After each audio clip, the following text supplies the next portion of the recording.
Olá, meus amores. Sejam bem-vindos a mais uma aula de História. E hoje nós vamos ver sobre as comunidades indígenas brasileiras.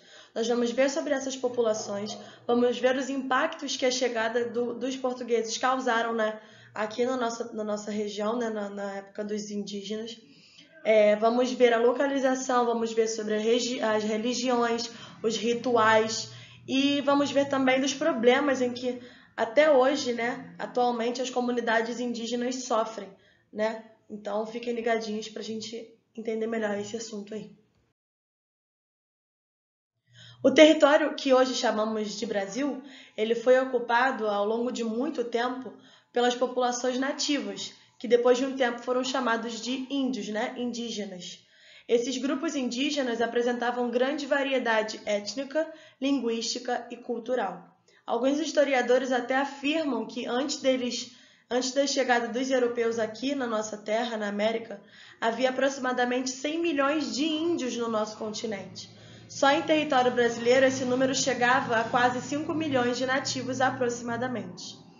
Esses índios brasileiros estavam divididos em tribos, de acordo com o tronco linguístico ao qual pertenciam. Os tupis-guaranis, que eram da região do litoral, o macro-G ou os tapuias, região do Planalto Central, os aruaques ou aruaque, na Amazônia, e os caraíbas ou caribe, né, na Amazônia também. Atualmente, se calcula que apenas 800 mil índios ocupam o território brasileiro, principalmente em reservas indígenas que são marcadas e protegidas pelo governo. São cerca de 305 etnias indígenas e 274 línguas diferentes. Mas muitas delas não vivem mais como antes da chegada dos portugueses. O contato com o homem branco fez com que muitas tribos perdessem sua identidade cultural. O primeiro contato entre os índios e os portugueses em 1500 foi de muita estranheza para as duas partes.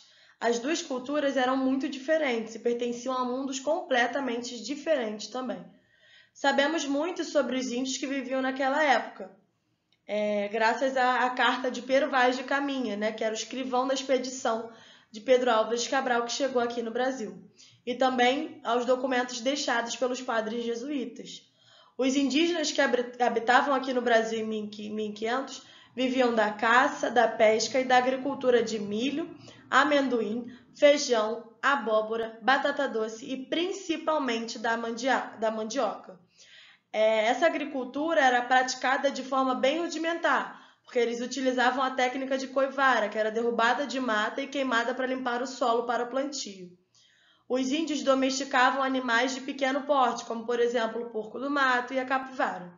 Não conheciam o cavalo, o boi e a galinha. Lá na carta de Caminha, ele relatou que os índios se espantaram ao entrar em contato pela primeira vez com a galinha. As tribos indígenas possuíam uma relação baseada em regras sociais, políticas e religiosas. O contato entre as tribos acontecia em momentos de guerra, casamento, cerimônia de enterro e também no momento de estabelecer alianças contra um inimigo comum. Os índios faziam objetos utilizando as próprias matérias-primas da natureza.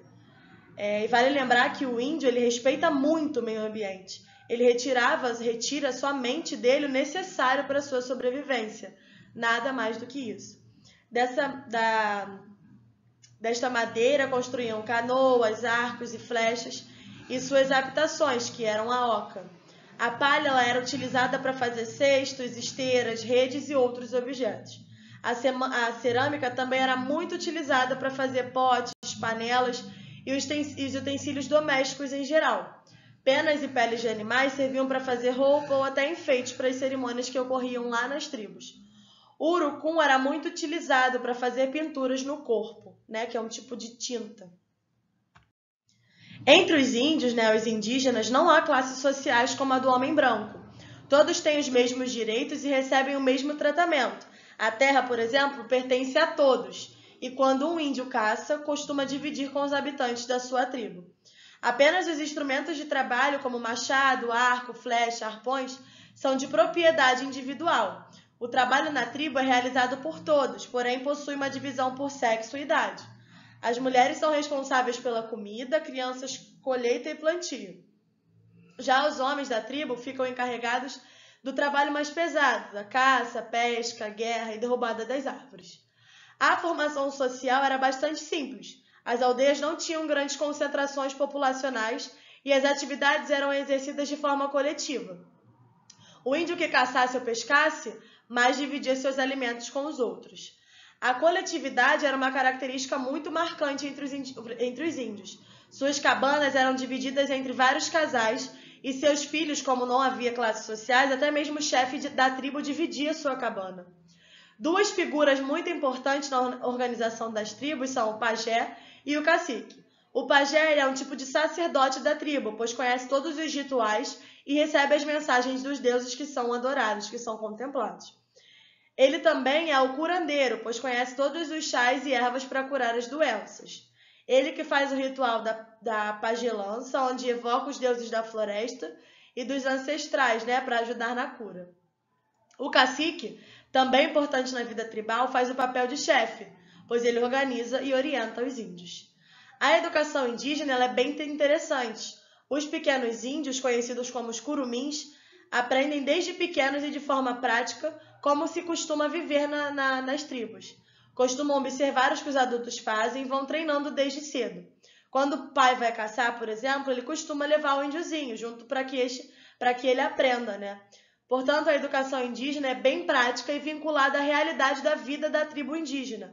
Quando atinge os 13, 14 anos, o jovem passa por um teste e uma cerimônia para ingressar na vida adulta. Como dissemos, os primeiros contatos foram de estranheza, de certa admiração e respeito. Caminha relatou na carta que ele fez a troca de sinais, presentes e informações. Quando os portugueses começavam a explorar o pau-brasil das matas, começaram a escravizar também muitos indígenas, ou a utilizar o escambo. Davam espelhos, apitos, colares e chocalhos para os indígenas em troca de seu trabalho. O canto que se segue foi muito prejudicial aos povos indígenas. Interessados nas terras, os portugueses usaram a violência contra os índios. Para tomar as terras, chegavam a matar os nativos ou até mesmo transmitir doenças a eles, para dizimar tribos e tomar as terras.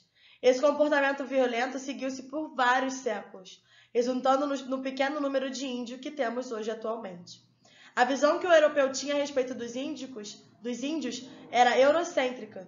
Os portugueses achavam-se superiores aos indígenas e, portanto, deviam dominá-los e colocá-los a seu serviço. A cultura indígena era considerada pelo europeu como sendo inferior e grosseira. Dentro dessa visão, acreditavam que sua função era convertê-los ao cristianismo e fazer os índios seguirem a cultura europeia. E foi assim que, aos poucos, os índios foram perdendo sua cultura e também a sua identidade. Em relação à religião, algumas tribos eram canibais, por exemplo, os tupinambás, que habitavam o litoral da região sudeste aqui do Brasil. A antropofagia era praticada, pois eles acreditavam que ao comerem carne humana do inimigo, estariam incorporando a sabedoria, a valentia e conhecimentos. Dessa forma, não se alimentavam da carne de pessoas fracas ou covardes. Cada nação indígena possuía crenças e rituais religiosos diferentes. Porém, todas as tribos acreditavam nas forças da natureza e nos espíritos dos antepassados. Para esses deuses e espíritos faziam rituais, cerimônias e festas. O pajé era o responsável por transmitir esses conhecimentos. Como eu falei, eles eram os sacerdotes daquela época, Algumas tribos colocavam os corpos dos índios em grandes vasos de cerâmica, onde além do cadáver ficaram seus objetos pessoais. Isso demonstra que essas tribos acreditavam na vida após a morte. Os povos indígenas mais conhecidos do Brasil eram os Aimoré, Avacanoeiro, Bororóis, Caeté, Caiapós, Carijó, Goitacá e Yanomami. De acordo com as suas necessidades de sobrevivência, os índios eles produziam material de preparo alimentício para caça, pesca, roupa, realizavam festas culturais e comemorativas. Construíam abrigo e transporte com materiais tirados da natureza sem prejudicá-la. Eles tiravam apenas o necessário, não é como hoje em dia, que a gente explora a natureza. Eles produziam vários artesanatos, como por exemplo, flecha e arco para caça e para pesca, ralo para ralar mandioca, tipiti para espremer a massa da mandioca, balaios e urutus para guardar a massa, farinha, tapioca, beiju, fruta e entre outros alimentos, a peneira para peneirar a massa seca para fazer farinha, o cumatá especial para tirar a goma da massa, abano para virar e tirar o beiju do forno feito de argila, bancos, pilão para moer a carne cozida, pulseiras, anéis de caroço de tucumã, cestos, zarabatana, que era para caça especial com aves, cerâmica para fazer os pratos, panelas, botija de cerâmica, que até servia para a fabricação das bebidas alcoólicas especiais e outros ornamentos para momentos de festas. Nós entendemos, então, que com a chegada e a estadia europeia por aqui, a população indígena foi quase que dizimada ou absorvida, perdendo suas características e seus costumes, adotando a língua, a religião e a cultura portuguesa.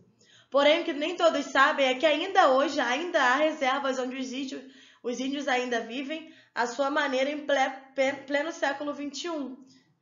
De acordo com as pesquisas, o Brasil conta com cerca de 818 mil indígenas, que estão distribuídos em 305 etnias, com 274 línguas diferentes. Além disso, há também 69 grupos que não foram contatados e outros que ainda buscam reconhecimento da condição indígena. Os índios estão espalhados por todo o território brasileiro, e a região norte é aquela que mais concentra a população indígena do Brasil, onde está a nossa floresta amazônica. O problema é que, completamente contrários ao sentido que ocorre à sociedade, eles enfrentam uma série de dificuldades que colocam não só a cultura, mas também a sua existência em risco. Um dos maiores problemas enfrentados pela população indígena brasileira é em relação à ocupação de terras. Hoje, existem mais de 420 terras indígenas de ocupação tradicional que são regularizadas, além de 36 reservas especiais.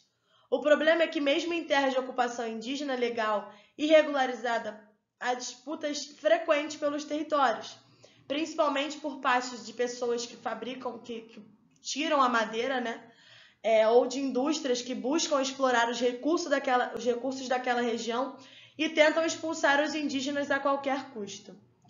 Para se ter ideia do problema, em 2012 houve 62 casos de invasão ou exploração ilegal de recursos naturais em áreas indígenas, além de 60 assassinatos de índio. Isso há pouco tempo atrás, o que significa que esses números provavelmente estão muito maiores hoje. Outra dificuldade enfrentada pela população indígena é relativa às suas tradições. Isso porque o contato com as populações externas acaba influenciando os costumes da tribo, principalmente dentro de comunidades mais fracas, onde a liderança dos mais velhos não é tão forte assim. Com isso, a cultura, a tradição e a língua indígena podem acabar se perdendo, como já aconteceu com diversas histórias de tribos no decorrer da história brasileira. E é exatamente por isso que é tão importante existir espaços de preservação onde os índios podem ser eles mesmos, sem a influência da sociedade externa. Afinal de contas, eles são uma parte da história do Brasil e também uma fonte inesgotável de sabedoria. Um outro exemplo de problema grave, atualmente, é com o coronavírus, com o Covid-19, que para os povos originários, os povos indígenas, isso torna eles muito mais vulneráveis a viroses, especialmente a infecções respiratórias, como o coronavírus. Segundo a Secretaria, as doenças respiratórias são ainda hoje a principal causa de mortalidade infantil entre os indígenas. Viroses e doenças desse tipo causaram o genocídio de povos inteiros e contribuíram, como parte de uma história de contatos forçados, guerras e extermínios para reduzir a população indígena no Brasil. O Ministério Público Federal avalia que, devido às especificidades de povos indígenas, a vulnerabilidade social de diversas comunidades e ao alto índice de propagação do coronavírus, o risco de grande parte da população indígena morrer é muito grande, até mesmo pela falta de hospitais, pela precariedade de médicos, em meio à pandemia, que consiga chegar até essas comunidades. Meus amores, é isso. Espero que vocês tenham entendido. Daqui a pouco nós teremos a nossa aula ao vivo, onde a gente vai conversar, vai pesquisar, vai tirar dúvidas. Então, um beijinho até daqui a pouco.